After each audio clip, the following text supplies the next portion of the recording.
Hello lovely buddies, welcome to my channel. हाजिर हूँ आपके लिए no gain no love drama episode number 4 लेकर के। तो चलिए वीडियो स्टार्ट करते हैं।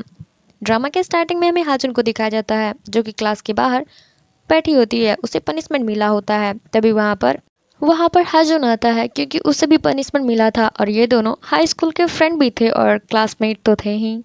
ये दोनों थोड़ी बातें करते हैं। फिर तभी उसकी बहन आ जाती है, यानी कि हमारी प्यारी योंग आ जाती है जो कि फुल स्टाइल में होती है, एकदम कलरफुल बालों के साथ। और ये जोंग की तरफ से उसकी गार्डियन बन के आई होती है। फिर वो उसके टीचर के पास जाती है और उसकी टीचर बोलती है, तुम तो उसकी मॉम नहीं हो और तुमने ऐसे कैसे कपड़े पहन रखे हैं, अजीब लग रही हो। तुम्हें स्टूडेंट की तरह आना चाहिए था, ना कि एक अजीब ही लड़की की तरह। फिर योंग बताती है कि जोंग मेरे घर पर रहती है, यानी कि मेरी मॉम उसकी देखभाल करती है और मैं यहाँ पर आई हूँ उसकी तरफ से क्योंकि मेरी मॉम की तबीयत थोड़ी ख़राब है। फिर उसकी टीचर उसको बताती है कि जोंग क्लास में पढ़ती नहीं है, जब देखो नॉवेल लिखती रहती है। पता नहीं उसको स्टोरी लिखने में इतना क्या इंटरेस्ट है, वो अपना होमवर्क भी करके नहीं आती है।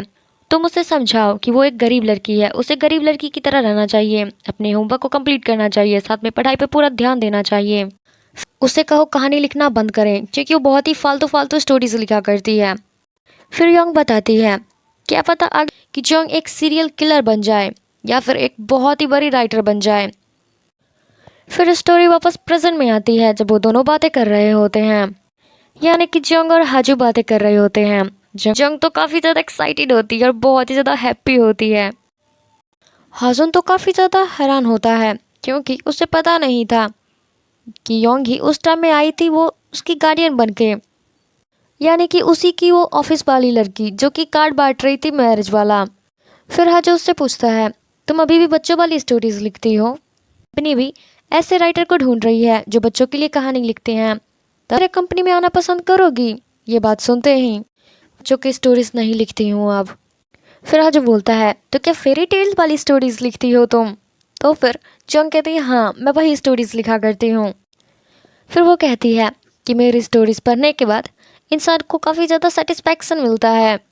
तो काफ़ी ज़्यादा हैरान होता है कि ये ऐसी कौन सी स्टोरीज लिखती है जो कि लोगों को सुन के बहुत ही ज़्यादा आनंद महसूस होता है, बहुत ही ज़्यादा। वो कहता है, तुम जब भी स्टोरीज लिखोगी प्लीज़ मुझे भी बताना। वो काफ़ी ज़्यादा समझाने की कोशिश करती है कि वो 18+ का स्टोरी लिखा करती है, पर इसको तो समझ में ही नहीं आता। ये कुछ बोलता कि तब उसको बॉक का फ़ोन आ जाता है और वो फ़ोन, फिर वो बॉक से बात करने के बाद वहाँ से उसको बाय बोलकर चला जाता है। इधर जान तो काफ़ी ज़्यादा खुश होती है, बहुत ही ज़्यादा एक्साइटेड हो जाती है वो उससे मिल करके। दूसरी तरफ हम योंग और किम को देखते हैं, मैरिड कपल्स की तरह। किम उसके बालों से पिन निकाल रहा था। जब उसके बालों से क्लिप निकाल रहा था तो पता ही है कि क्लिप निकालने के बाद कितना दर्द होता है, वो बाल जब खींचता है तो वो उस टाइम बहुत ही ज़्यादा चिल्लाती है। फिर कहता है, तुम इतने से छोटे बाल में इतने सारे क्लिप लेके बैठी हुई थी, ये तो क्लिप का गुच्छा है, गुच्छा। फिर वो थोड़ी बहुत बातें करके वहाँ से जाने वाला होता है। मजाक करते हुए बोलती है, क्या तुम्हें पता नहीं है होटल में क्या होता है? क्या तुम यहाँ पे पहली बार आए हो? फिर किम उसको बताता है कि हाँ मैं किसी लड़की के साथ पहली बार आया हूँ, पर मैं यहाँ पे मिलिट्री ऑफिसर्स के साथ कुछ टाइम के लिए रुका ज़रूर था। ये बात सुनने के बाद यंग तो उसको सिड्यूस करना ही स्टार्ट कर देती है। वो बेड पर लेट जाती है और गंदे इशारे करने लगती है। वो बोलती है, आज तो लगता है तुम्हें निपटाना ही पड़ेगा। फिर किम उसको बताता है, तुमने शादी वाले दिन तो मुझे किस किया नहीं था। फिर हमें शादी का सीन दिखाया जाता है। जब उन दोनों की शादी हो गई थी तो सब लोग उसको बोल रहे थे कि प्लीज़ ग्रूम अपनी ब्राइड को किस करे। तो लोगों के फोर्स करने पर किम उसके गाल पर किस करता है, पर सब लोग बोलते हैं ये नहीं करना था, आपको लिप पे किस करना था। जब वो लिप पे किस करने के लिए जा ही रहा होता है तभी योंग की मॉम को कुछ हो जाता है जिसकी वजह से सब लोग उसके पास चले जाते हैं। उसके बाद इनकी किस्त तो अधूरी ही रह गई थी। फिर सीन प्रेजेंट में आता है।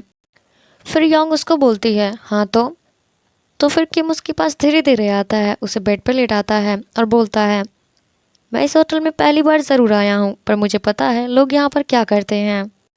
किम तो योंग होता है। फिर योंग भी कम थी, उसको खींच के बोलती है, तुम्हें किस करना आता है, चलो करके बताओ, ज़रा करके बताओ कैसे करते हैं। वो उसको किस करने जा ही रहा होता है लेकिन योंग तो अपनी आंखें बंद नहीं कर रही थी, जिसकी वजह से किम पूछता है, तुमने अपनी आंखें क्यों नहीं बंद की? फिर किम उठ जाता है और बोलता है कुछ नहीं, चलो छोड़ो। फिर किम कहता है मुझे फ्रेश होना है। किम जब चला जाता है तो फिर योंग बोलती है वाह, मैंने अपने आप को नहीं, मैंने कितने अच्छे से खुद को कंट्रोल किया, मेरा हवस मुझ पर हावी नहीं हुआ उस टाइम पे। क्योंकि कोई लड़का इसके ऊपर हो और इससे कंट्रोल तो होने वाला नहीं था, फिर भी इसने अपने आप को बहुत अच्छे से कंट्रोल किया। इसके लिए बहुत ही ज़्यादा खुश होती है और बहुत ही ज़्यादा अफसोस भी कर रही होती है, क्या लड़का था यार। फिर सीन दूसरी तरफ शिफ्ट होता है और हम बॉक और उसके असिस्टेंट को देखते हैं जो कि हॉस्पिटल में होते हैं। वो नॉवल को थोड़ी पढ़ लिया था जिसकी वजह से इसका तो तबीयत ही खराब हो जाता है और ये हॉस्पिटल में होता है। और वो पूरे टाइम यही बरबराते जा रहा था कि मेरी मॉम कितनी अजीब है, वो ऐसी गंदी गंदी स्टोरीज पढ़ती हैं। फिर बॉक अपने असिस्टेंट से कहता है देखो, इस ड्रामा में जो कैरेक्टर है उसका नाम तुम्हारा ही है, यानी कि हाजू है उसका नाम। जब मैं उसके बारे में सुना तो मेरे सामने तुम्हारा ही चेहरा बार बार आ रहा था जिसकी वजह से मेरा तो तबीयत ही खराब हो गया। फिर हाजू बोलता है हाँ तो मैंने कौन सा स्टोरी लिखा है, ये मेरा लिखा हुआ नहीं है।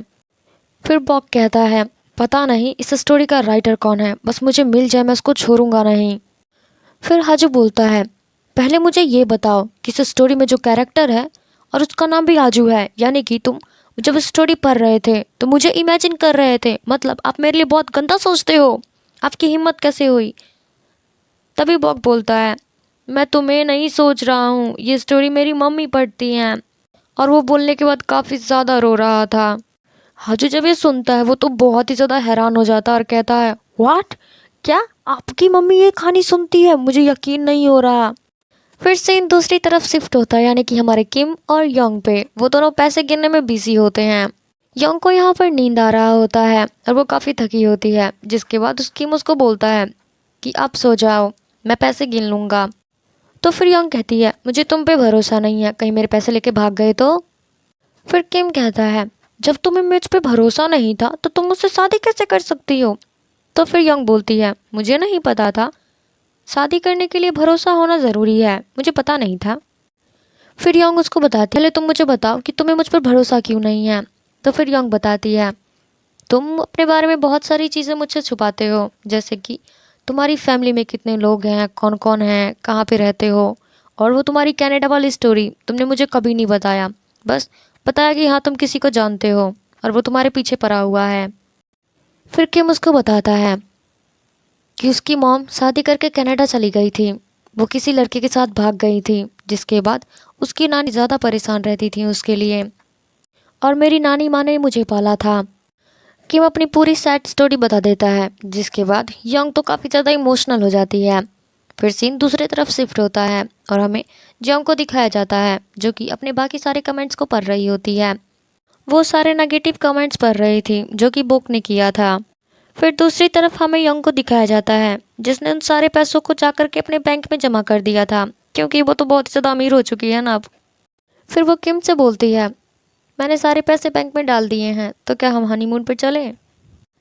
फिर किम उसके पास आता तो फिर तुम उन्हें छोड़कर कैसे जा सकती हो। फिर योंग बताती है कि मेरी मॉम मुझे बिल्कुल भी पसंद नहीं है, मैं उन्हें बिल्कुल भी पसंद नहीं करती हूँ, उन्होंने मेरा बचपन बर्बाद कर दिया। वो मेरे बारे में बिल्कुल भी नहीं सोचती थी, बाकी दुनिया के बच्चों के बारे में सोचती थी। उन्हें वो इतनी ज़्यादा दयालु हो गई थी लोगों के लिए कि अपनी बेटी को ही टाइम देना भूल गई थी। फिर योंग उसको पैसे दे रही होती है कि लो तुम्हारे लिए जो मैंने कहा था वो तुम्हारे पैसे हैं। तो फिर किम कहता है मुझे पैसे नहीं चाहिए, तुम मेरी बिल्ली का ख्याल रखना बस। फिर योंग ज़बरदस्ती उन पैसों को लेती है और किम के बैग में रख देती है और कहती है अब मुझे वापस मत करना इन पैसों को, तुम इन पैसों को लेकर के कनाडा चले जाओ और अपनी फैमिली से मिलो। फिर किम जब जाने लगता है तो फिर योंग अपने हस्बैंड को रोकते हुए बोलती है ओए हस्बैंड, देखो तुम जहाँ जाना चाहते हो, जैसे जाना चाहते हो जाओ, मैं तुम्हें कभी नहीं रोकूंगी, जैसे तुम्हें अपनी लाइफ जीनी है जियो, मैं चाहती हूँ तुम खुश रहो। उसके बाद वो ऐसी चीज़ें बोल करके वहाँ से चली जाती हैं और अपने सीट पर बैठ जाती हैं, यानी कि फ़्लाइट के अंदर। वो जब फ्लाइट के अंदर बैठी तो फिर किम का दिया हुआ लिफाफा पढ़ने लगती हैं। किम ने उसके बारे में काफ़ी इमोशनल सी बातें लिखी होती हैं, बहुत प्यार भरा। फिर इसी तरीके से 3 महीने बीत जाता है। फिर योंग के ऑफिस में कुछ तैयारी चल रही होती है, वही कॉन्सर्ट के लिए जिसके लिए उसने शादी किया था। इस कंपटीशन में जो भी जीतने वाला था उसको काफ़ी ज़्यादा पैसे मिलने वाला था और साथ में पोजीशन और बहुत सारी तारीफ मिलने वाला था। और हमारी यंग इस कंपटीशन में जीत भी जाती है और उसका एक्स जो होता है वो सेकंड आता है। यंग के ऑफिस के लोग बधाई भी दे रहे थे और साथ में बोल रहे थे मुझे तुमसे बहुत जलन होता है, मैं तुम्हें नहीं देख सकता अवार्ड लेते हुए। फिर यंग कहती है कोई बात नहीं, अगली बार तुम ट्राई करना, तुम ज़रूर जीतोगे। सीन दूसरी तरफ शिफ्ट होता है और जो कि एक नई कंपनी में इसने भी साइन कर लिया होता है कॉन्ट्रैक्ट पे कि यही कंपनी अब उसके नॉवेल्स को पब्लिश करेगी, वो भी वॉइस में, जिसके लिए सबको बधाई भी देती हैं और सब लोग इसको बधाई देते हैं। और वहीं पर ये मिंजी नाम की लड़की से मिलती जॉन्ग के स्टोरी को वॉइस देने वाली होती है।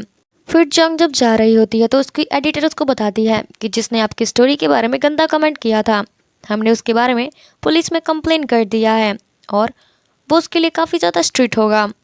फिर जंग बोलती है मैं किसी को माफ़ नहीं करने वाली और ना ही मुझे उसको कड़ी से कड़ी सज़ा मिले जो मेरे जहाँ पर हम कंपनी के चेयरमैन यानी कि वही पागल आदमी को देखते हैं जो कि बॉक के डैड होते हैं।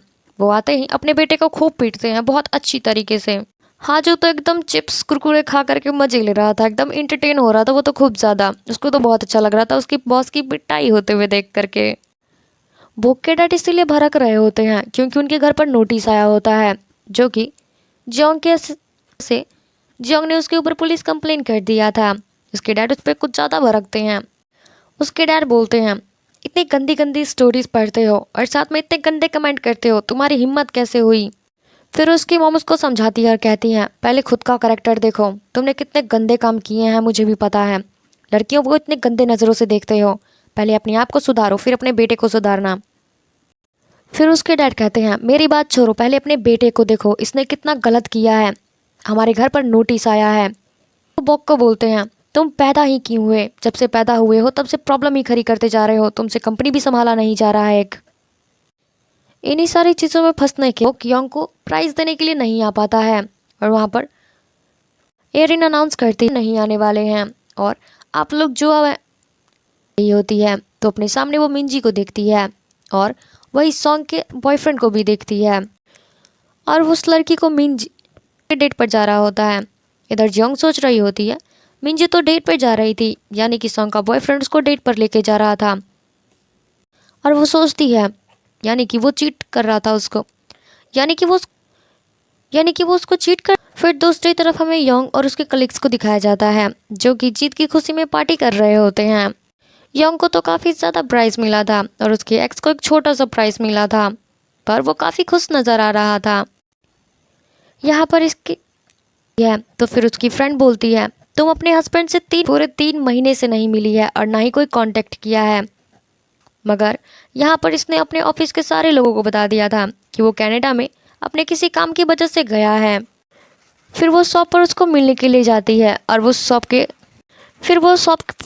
लग रहा था कि वो किम है, इसीलिए वो पीटती जा रही थी उसको। फिर वो जब पलटता है तो बोलता है, फिर वो लड़का बोलता है उसको काम छोड़े याद क्यों नहीं रहता। फिर वो कहती है सॉरी मैं तो भूल गई थी कि किम यहाँ पे, सॉरी मैं भूल गई थी। तो वो कुछ सामान खरीदती है, फिर वो सिगरेट का पैकेट मांगती है, फिर वो लड़का उसको सिगरेट देता है और वो 2 बोल रहा था, एक कैंसर वाला और एक हाई पावर वाला। तो फिर वो बहुत ही किम था तो मुझसे लड़ता था, ये बात कर रहा है मुझसे लड़ नहीं रहा है बिल्कुल किम की तरह। फिर वो सिगरेट लेती है और ड्रॉर में रख देती है अपने घर पे। ये सीन देखने के बाद तो हमें लगता है कि योंग पीती जरूर थी पर था अब उसने छोड़ दिया है। इधर किम को दिखाया जाता है जो कोई होता है बल्कि योंग की मॉम की देखभाल कर रहा था पूरे 3 महीने से। योंग भी उसकी बिल्ली को पाल रही होती है, उसका हगना मुतना इधर उधर रहना जो भी था सारा चीज़ वही कर रही थी और बहुत ज़्यादा गुस्सा भी हो रही थी उस पर। फिर उसकी फ्रेंड कहती है तुम्हारा अभी तक अपनी बिल्ली को लेकर नहीं गया है। योंग को तो किम की काफ़ी ज़्यादा याद आ रही थी और वो उस पर गुस्सा भी कर रही होती है। फिर उसकी किम बोलता है यानी कि वो काफ़ी रिच लगना, ये बोलती है मैं वॉकिंग पे जा रही हूँ। फिर उसकी फ्रेंड कहती है ये क्या पहन लिया, बिल्कुल ज्वेलरी की दुकान लग रही हो। फिर जंग कहती है मेरी बात छोड़ो, तुम्हें पता है तुम्हारा बॉयफ्रेंड क्या कर रहा है, तुम्हें चीट कर रहा है, मैंने उसे किसी और लड़की के साथ देखा था। पर सॉन्ग को तो कोई भी फर्क नहीं पड़ रहा, वो तो मुँह चिढ़ाने लगती है। दूसरी तरफ हमें बॉक को दिखाया जाता है जो कि एकदम फटे और गंदे कपड़े पहन के आता है, जो कि कोई और नहीं बल्कि उसके असिस्टेंट ने दिया था। उसका असिस्टेंट कहता है, याद है ना आपके डैड ने क्या कहा है, आपको बिल्कुल गरीब सा दिखना है ताकि पुलिस वाले पहचान ना पाए कि आप बहुत ज़्यादा अमीर हो, वरना आपको वो छोड़ेंगे नहीं। आप एक नंबर के भिखमंगे टाइप लग रहे हो इस कपड़े में। फिर बॉक तो उस पर गुस्सा होता, फिर वो बोलता है, याद है ना आपको गुस्सा नहीं होना है। फिर हाजू उसको सिखाता है कि ये करना है, उन्हें कैसे बोलना है और कैसे सॉरी कहना है। फिर बॉक पुलिस स्टेशन के अंदर जाता है और उनसे माफ़ी भी मांगता है, पर वो पुलिस वाला बोलता है, पहले तुम इन कमेंट्स को पढ़ो। तो फिर बॉक बोलता है, क्या मैं पढ़ूंगा? तो पुलिस वाले बोलते हैं, तुमने कमेंट किया है तो तुम ही पढ़ोगे ना, मेरे पास इतना कि फालतू कमेंट्स पढ़ूं, पहले तुम इसको पढ़ो। फिर पुलिस वाला बोलता है, तुम्हें पता भी है जिसने स्टोरी लिखा उसको कितना ज़्यादा हर्ट हुआ होगा। फिर बॉक उन सारे कमेंट्स को काफ़ी ज़्यादा शर्मिंदगी हो रहा था और वो इसको पढ़ना नहीं चाह रहा था। फिर पुलिस वाले बोलते हैं कि जल्दी पढ़ो। दूसरी तरफ हमें दिखाया जाता है कि जोंग उसको स्टोरी पढ़ दूसरी तरफ हमसे बात करने के बाद जोंग बाहर आता है और अपने असिस्टेंट को बुला रहा होता है। जोंग भी उसको वीडियो रिकॉर्ड कर रही होती है और उसको मारने के लिए उसके पास दौड़ी चली आ रही होती है, मगर मारने के बजाय वो तो वहाँ पर गिर जाती है। जब जोंग गिर जाती है तो बोक उसे उठाने के लिए जाता है और उसका फ़ोन भी नीचे गिर जाता है। तो फिर बोक उसके फ़ोन को उठाता है और उससे पूछता है, क्या तुम ठीक हो? वो उसके फ़ोन को दे ही रहा होता है कि तभी उसके फ़ोन पर मैसेज आता है कि पुलिस ने उसको पकड़ लिया है, जिसने नेगेटिव कमेंट किया था और उससे काफ़ी अच्छे से पूछताछ कर रहा है। इसके बाद तो बॉक को पता ही चल जाता है कि वो राइटर कोई और नहीं बल्कि जोंग ही है। वो उससे पूछता भी है कि क्या तुम वही राइटर हो? तो फिर वो बोलती है, हाँ मैं वही हूँ। वो उससे कुछ बोलता कि जोंग जल्दी से भाग जाती है और फिर योंग को फ़ोन करके बुलाती है। इसके बाद बॉक अपने असिस्टेंट को बुलाने के लिए जाता है तो फिर उसके सामने योंग होती है। योंग उससे पूछती भी है कि डायरेक्ट बुक क्या आप ही हो? मगर वो उसे इग्नोर करके वहाँ से चला जाता है। मगर तभी वहाँ पर असिस्टेंट आ जाता है और उसको बोलता है, सीईओ मैं आ गया। तो फिर यंग बोलती है, अच्छा तो आप ही हैं, आपकी हालत बहुत ज़्यादा ख़राब है, क्या आपको किसी ने लूट लिया है क्या? बुक बोलता है, हाँ मैं वही हूँ, तुम्हारा बॉस, पर तुम हो कौन? ये बिना मेकअप के इसको पहचान नहीं पा रहा होता, यानी कि इसकी इंसल्ट कर देता है। फिर वो अपना हुलिया ठीक करती है और अपना नाम बताती है कि मैं योंग हूँ, मैं आपके ऑफिस में काम करती हूँ और जो पिछले हफ्ते कंपटीशन हुआ था मैं उसकी विनर हूँ, मैं फर्स्ट आई थी। फिर बॉक बोलता है, हाँ तो तुम वही लड़की हो, माफ़ करना मैं उस दिन अपने किसी ज़रूरी काम की वजह से तुम्हें अवार्ड देने के लिए नहीं आ पाया था। फिर यंग बोलती है, कोई बात नहीं। फिर बॉक तो इसकी काफ़ी ज़्यादा तारीफ़ करता है और कहता है, हमारी कंपनी को तुम्हारे जैसी ही लड़की की ज़रूरत है, तुम बहुत मेहनत करना, भर भर के तारीफ़ें करता है। फिर यंग बोलती है, जी बॉस मैं तो सिर्फ आपकी कंपनी के लिए ही हूँ, मैं अपनी पूरी कोशिश करूँगी और आपकी कंपनी को बढ़ाने के लिए मैं अपनी पूरी मेहनत करूँगी। पर जोंग के पास आती है और उसको बोलती है, तुम इतनी डरी हुई क्यों हो और क्या हुआ है तुम्हारे साथ? फिर रात का सीन होता है और किम से मिलने के लिए एक आदमी आया होता है। अब ये आदमी कौन है हमें पता तो नहीं है, लेकिन आगे स्टोरी में हम देखेंगे। अगले दिन का सीन दिखाया जाता है जिसमें योंग का प्रमोशन हो चुका होता है क्योंकि वो कंपटीशन जीत जो गई थी। इसको नया और एक बड़ा सा ऑफिस मिला है, इसका खुद का। ये तो अब मैनेजर ही बन गई थी और बहुत ही ज़्यादा खुश होती है और बहुत ही ज़्यादा एक्साइटेड होती है अपने काम के लिए। इधर बॉक को दिखाया जाता है जो पुलिस वालों के लिए अपोलोजाइज लेटर लिख रहा होता है।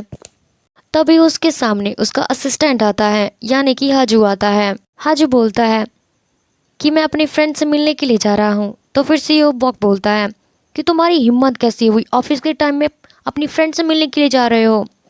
तो फिर हाजू बोलता है, माफ़ कीजिए पर मैं छुट्टी पर हूँ, वो तो मेरी फ्रेंड थोड़ी लेट हो गई जिसकी वजह से मैं आपके पास चला आया, क्या आप भी चलोगे मेरे साथ? पर सीईओ बोलता है, तुमने सोचा भी कैसे कि मैं तुम्हारे साथ और तुम्हारी फ्रेंड से मिलने के लिए जाऊंगा? मेरे पास इतना फालतू टाइम नहीं है, मैं सीईओ हूँ, मेरे पास बहुत सारे काम होते हैं, तुम जाओ। फिर वो बोलता है, तुम जाओ, तुम्हारी फ्रेंड मुझसे काफ़ी ज़्यादा अनकंफर्टेबल हो जाएगी और वो मुझसे बात भी नहीं करेगी, तो फिर मैं फालतू में क्यों जाऊँ, चलो तुम जाओ। इस कंपनी में ज्वाइनिंग के लिए कुछ न्यू एम्प्लॉयज़ आने वाले होते हैं। तो उन्हीं के बाहर होती है और पिक्चर्स क्लिक करके यंग को भेजती है और पूछती है, बताओ मैं कहाँ पर हूँ? मैं अपनी डेट पर आई हूँ। तो फिर यंग भी कहती है, मज़े करो अपने डेट को। दूसरी तरफ हमें दिखाया जाता है हाजू अपने फ्रेंड से मिल रहा होता है, यानी कि जंग से मिल रहा होता है, और उसके पीछे पीछे हमारे सीईओ भी आ जाते हैं उससे देखने के लिए कि उसकी फ्रेंड कौन है। वो काफ़ी जेलस हो रहा था। वो सोच रहा था कंपनी के सीईओ के पास कोई भी फ्रेंड नहीं है और उसके असिस्टेंट के पास इतने सारे फ्रेंड्स हैं, आखिर कौन है वो लड़की जिसके साथ ये डेट पर घूमने के लिए जा रहा है। हाजू जैसे ही ड्रिंक के लिए जा रहा होता है और वो जंग के सामने से हटता है, सीईओ उसको देख लेता है और पहचान जाता है कि ये तो वही राइटर लड़की है। वो तो जल्दी से छिप जाता है। कि लास्ट में हमें दिखाया जाता है कि किम उससे मिलने के लिए आया होता है उसी की कंपनी में। फिर यंग उससे पूछती है कि तुम यहाँ पर क्या कर रहे हो और इतने टाइम से कहाँ थे।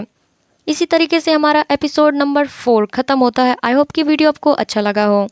अगर आपका वीडियो अच्छा लगा हो तो प्लीज़ लाइक, कमेंट, शेयर और सब्सक्राइब ज़रूर कीजिएगा। Thank you so much for watching. मिलते हैं नेक्स्ट एपिसोड यानी कि एपिसोड नंबर 5 में। Bye bye.